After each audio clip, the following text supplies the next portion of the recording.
I'll tell you about two situations in which I thought about my time and my resources to provide legal counsel to people. This lady calls me up and she says, when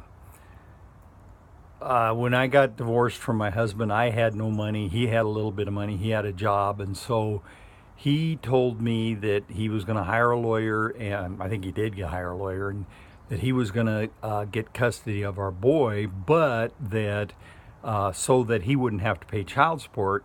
Legally, he would have custody, but she could actually have custody. And so the boy lived with her and spent a little bit of time with the dad. But now he was going to move to California, and he had a girlfriend. And, you know, since you got a girlfriend to keep you warm at night anyway, a hell of a lot cheaper to have her take care of your kid than to pay child support if you leave the kid behind in Kennewick, Washington.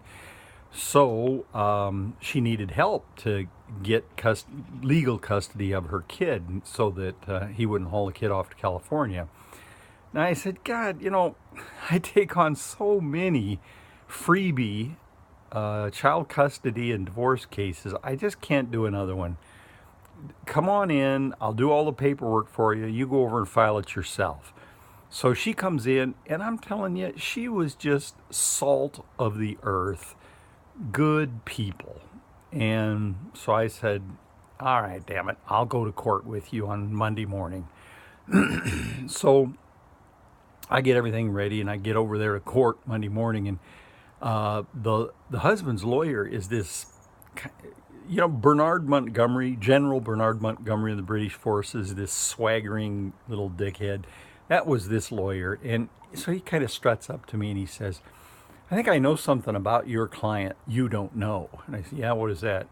Well, your client pled guilty to felonious molestation of a boy the age of this boy. Yeah, I did not know that. Could I have a continuance? Now, that was stupid for that lawyer to say, yes, I could have a continuance. He should have just gone into court and got what he needed. But I had a week, so I got a hold, first off, of this mother's parole officer, maybe probation, I don't know the difference. And the officer said, you know, I've read the report on this thing, and it wasn't sexual. It was stupid. I think she was putting a balloon over their weenie and having them pee into the balloon. And she says it wasn't sexual. It was weird, but, you know, not a big deal. And she comes in absolutely on time every week. So she wrote this very glowing report about what a great mom my client was. And so I got the lady her kid for no fee, free time. Okay, so then this Pasco dentist comes in, and he's got 2 speeding tickets he wants me to fight. Now, he was, I don't know, 20 miles an hour over the limit. They had him dead to rights. There was no way around it. And I said, I would have to charge you $1,000 in fees, which I knew he could pay, $1,000 in fees to fight these 2 measly speeding tickets. And he said, you don't understand. I have a brand new Jaguar, and he listed a bunch of other expensive automobiles that he had in his family. And he said, I'm going to pay way more than $1,000 in insurance fees if these speeding tickets stick. And I said, well, you know, I got a limited amount of time to help people. I didn't mention this gal, but, you know, typically that's the kind of stuff I got sucked into helping people with. And, you know, helping you with your auto insurance problem, I ain't interested. So I sent him off to another lawyer, and the lawyer calls me up and he says, what was your problem with this? And I told him. He says, well, thank you very much. Another time this LDS, I think it was a bishop, came in to see me because he had a biomedical lab and His was just a little local outfit, but these large national labs had worked out deals with the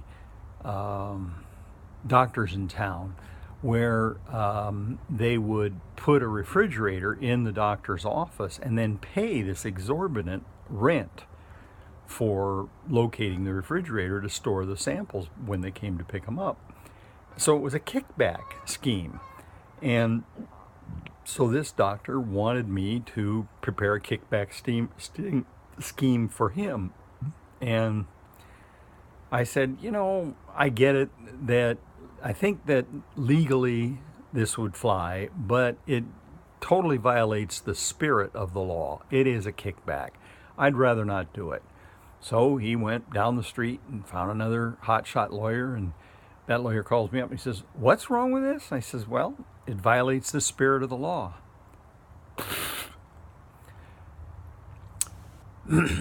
It's kind of fun to hang out with lawyers and listen to their stories about the judges and other lawyers. The other day I was speaking with a lawyer, and we were reminiscing about there was this lady judge that would play solitaire all day long. And if you feel that a judge might be prejudicial against your client, prejudge, you can file an affidavit. And this judge was getting affidavitted all the time if you represented the man, because she would just nail men in divorce cases. There was another judge that also, he would nail women. And maybe in a later time I'll tell this long story about that. I really liked this judge. He seemed very intelligent and somewhat compassionate, but by God, it was right. I should have affidavitted him. He was a nuisance if you represented the woman. Then there was a lawyer that absolutely hated to go to trial, and I took him to trial once, and I think he really did not like me for doing that. And the story about this lawyer was that he had played a role in an involuntary commitment of a man to a mental institution. And the man showed up at his office a couple of years later and was very well dressed and well behaved. And so he had asked for an appointment to meet with Mr. Herson. And so Mr. Herson stood up from his desk to reach across and shake the man's hand, because the man said that, I was having a lot of trouble at that time, and you played a role in making sure that I got some help. And as Dan leaned in to shake his hand, the man reached across the desk and grabbed Dan's necktie, pulled him across the desk, and said, "You ever do it again, I will kill you." And so the word among all the lawyers in town was that Dan only wore clip-on ties.